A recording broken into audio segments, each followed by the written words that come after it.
Week 14 of the fantasy football season. His quarterback sits every matchup this week. Thursday night, Green Bay Packers at the Detroit Lions. Jordan Love, he's locked in as a start. He's a dynamic quarterback, no doubt about it. And this week, I think we're really going to see the gunslinging from Jordan Love in this ball game, where they know they got to put points on the board versus arguably the best offense in all pro football. It's close between the Detroit Lions, Philadelphia Eagles, and Baltimore Ravens. It's a pretty much a toss-up. But this week, Jordan Love, Romeo Doubs possibly returning, Jaden Reed back on the same track with Love, 2 touchdowns in last week's game.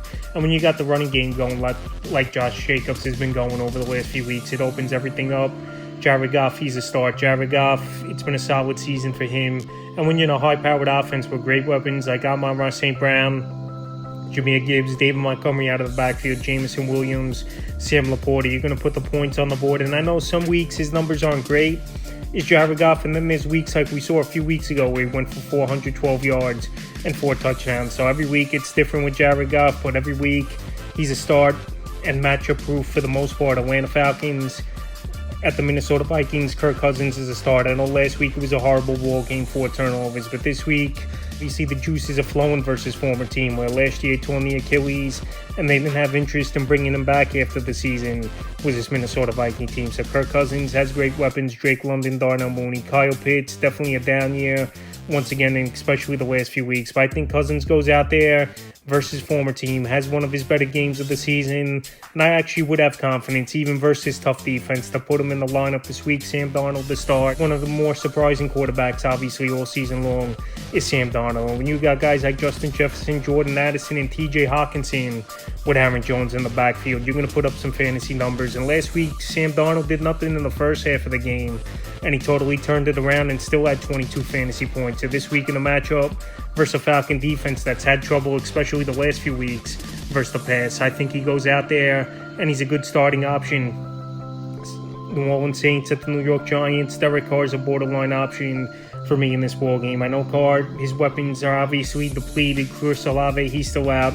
Rashid Shaheed, he's out for the season, and he's already been out a month and a half, 2 months is Shaheed. But this week it's a good matchup versus the New York Giants, where their defense can't stop anyone. And we even saw last week in that ball game that Cooper Rush went out there in that good ball game as a backup quarterback. So this week I think he could go out there and be a serviceable option. And we know 6 teams are run by as well week 14. So Derek Carr, if you're in a pinch, I think could be a decent borderline option. Drew Lock, Tommy DeVito, still no starter named time of recording this video, but I just don't have any interest in any of these quarterbacks. I know last week Lock looked decent at times and he showed the wheels, but also took a lot of sacks and turned the football over a few times. So I wouldn't want any part of these quarterbacks there. Sit Jacksonville Jaguars at the Tennessee Titans. In my opinion, I don't believe Trevor Lawrence is going to play in this game. Knowing Trevor Lawrence, though, and how many times he's had bad injuries and tried to play the next week, it wouldn't be a total shock that he plays. But I think with this Jaguar team out of it, they should play it safe and sit him, and Mac Jones will step in as the starter. And this week it's an okay matchup versus a bad defense that's given up a lot of points this season. But Mac Jones, another quarterback I wouldn't have any confidence in with depleted weapons, and Christian Kirk and Gabe Davis out for the season. He's a sit. Will Levis a sit as well. He's definitely improved over the last 3 weeks. Here's Levis getting 18 or more fantasy points, putting on the board. Him and Calvin Ridley have got the rapport built up. Nick Wissam-Rukakeen's been a deep ball threat and a touchdown machine. But still, I wouldn't have confidence, especially if you're fighting for a spot to get into the playoffs, even with a good matchup, to put Levis in the lineup. Vegas Raiders at the Bucs. Aidan O'Connell was sit. Aidan O'Connell, no doubt about it. Last week, he gave his team a chance to win. They missed 3 field goals. And then that controversial play to end the ball game last week for this Vegas Raider team. They couldn't get the job done, but Aidan O'Connell, like I said, he's gone out there. He's put up some numbers at times for this Vegas Raider team, and especially last week, 340 yards and 2 touchdowns. And this week on paper, it's definitely a good matchup at Tampa Bay that give up the second most fantasy points to quarterbacks on the season. But I just don't have trust in Aidan O'Connell this week. Baker Mayfield to start with Mike Evans back in the lineup. Points are going to be put on the board. And these 2 running backs, and Rashad White and Bucky Irving, are doing a little bit of everything for this offense. So even with Chris Godwin out for the season, Baker Mayfield, especially in a matchup like this, is going to be putting up fantasy points. I know last week it was underwhelming performance, but I believe this week versus the Raiders, he goes out there and has a good ball game. Cleveland Browns at the Steelers. Jameis Winston, I know he's the ultimate gunslinger, and there's going to be touchdowns thrown and there's going to be touchdowns taken the other way for a pick six. But Jameis Winston, he's got that gunslinger mentality. He's got a big arm, and him and Jerry Jeudy are locked in for some big plays. So Winston did beat the Steelers team a couple weeks ago in the snowstorm in Week 12 on Thursday night. And now coming off a 497-yard, 4-touchdown, 3-interception game, it's tough to shy away from Jameis Winston. You got to take the good with the bad. So if he's going to throw a couple interceptions, but he's going to put up monster yards, even on this defense, it definitely is a possibility. Jameis Winston, I actually have him as a start this week. Russell Wilson a start. Last week, a monster game, over 400 yards passing in that one. Him and George Pickens are locked in. Pat Freiermuth, he's been playing good football of late. And Jalen Warren's been a nice target out of the backfield. And even Calvin Austin has been a deep ball threat. So this week in a matchup versus Cleveland that can't stop anyone, he's a start. Carolina Panthers at the Philadelphia Eagles. Bryce Young is sit for me in this game. I know Young's definitely improved over the last few weeks since he's been back in the starting lineup, but it's a very tough matchup with the Eagles, and his ceiling really isn't high with not a lot of great playmakers on the team. Jalen Hurts obviously locked in, start each and every week. Second, third quarterback off the board in most fantasy drafts. And this offense is rolling. I know Hurts, his numbers weren't great last week versus Baltimore, but he still finds ways to at least get that 18-20 fantasy point range, a minimum. New York Jets at the Miami Dolphins. Aaron Rodgers, his numbers have been pretty decent in terms of fantasy football, but in terms of real life, obviously the Jets aren't winning games, and he's made some bad decisions and turning the football over. So this week in Miami, a defense that I don't think is any good, and this game could be a potential high-scoring ball game. I think Rodgers, with those two receivers and Garrett Wilson, Devontae Adams could be a decent borderline option. Tua is a start at home. We have better quarterbacks at home than he is on the road. And Tua, he's been locked in even last week in a cold weather game, made some plays and put up some fantasy points. And Tua this week versus Jet defense that can't stop anyone is a start. Seattle Seahawks at the Cardinals.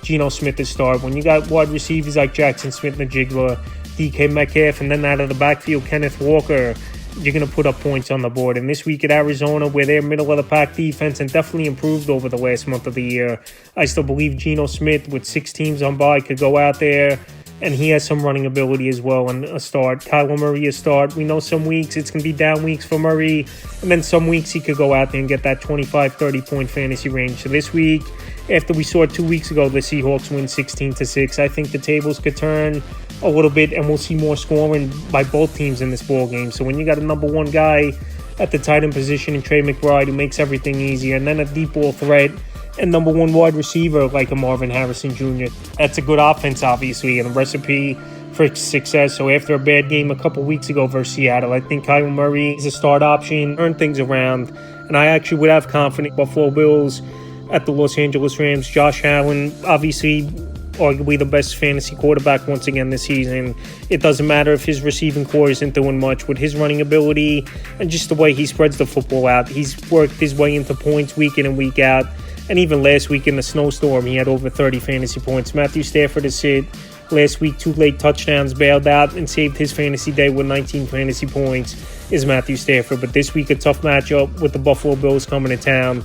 And Stafford as well, not 100%, banging that ankle up and twisting it in that game. Chicago Bears at the 49ers, Caleb Williams, I'm actually going to put him in the starting lineup. I think when Matt Eberflus out as head coach after the debacle last week with the time management, he was defending his decision at the end of that ball game. I think this offense, they're going to be more loose. They're going to pass the football more. And this could be a high-scoring game with the 49ers this week, where they know they got potentially have to chase points or they want to set the tone early. So Keenan Allen the last couple weeks, he's emerged once again for the Chicago Bear team, where all season he's pretty much hasn't done much. And DJ Moore is really getting things going with. So with those two guys playing good football the last few weeks here, and Caleb Williams getting more confident, and I think with the coaching change, he's going to get this team riled up and more focused this week here. I think Caleb Williams is a good start. Brock Purdy a start. Last week, that game is a game you just forget in the snow. Can't help it, bad elements, and you just ran into a buzzsaw of a team of the Buffalo Bills. But this week here, back home, San Francisco, Bears defense giving up a lot of points,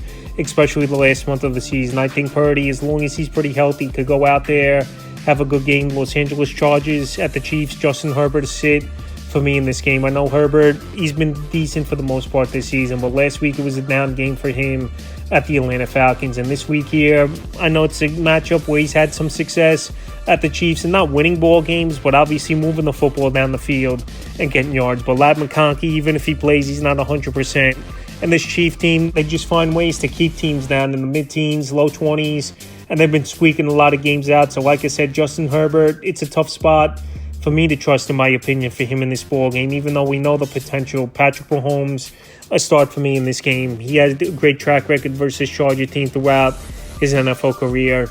And now he's got another emerging option in the passing game. And Noah Gray over the last 3 weeks is going out there making plays where he's actually got 4 touchdowns in the last 3 games. DeAndre Hopkins has played well, and Travis Kelce is starting to get back on track as well. So this week, I think versus the Chargers in a division game, he's a start. In the final game of the week, Cincinnati Bengals at the Cowboys, Joe Burrow, what a year it's been for him. But obviously this Bengal team, they can't stop anyone. And even if putting 30, 35 points on the board weekly, it's not enough. But this week at the Cowboys, I think Joe Burrow is in for a top 2, top 3 performance at the quarterback position. Cooper Rush is it. He's definitely played good football over the last couple of weeks with the Cowboys winning both those ball games. But Cooper Rush, even in a matchup, like I said, in a crucial Week 14 game for most fantasy owners, he's tough to trust to put in the starting lineup. And he's a sit. That's quarterback start, sit every matchup for Week 14 of the fantasy football season.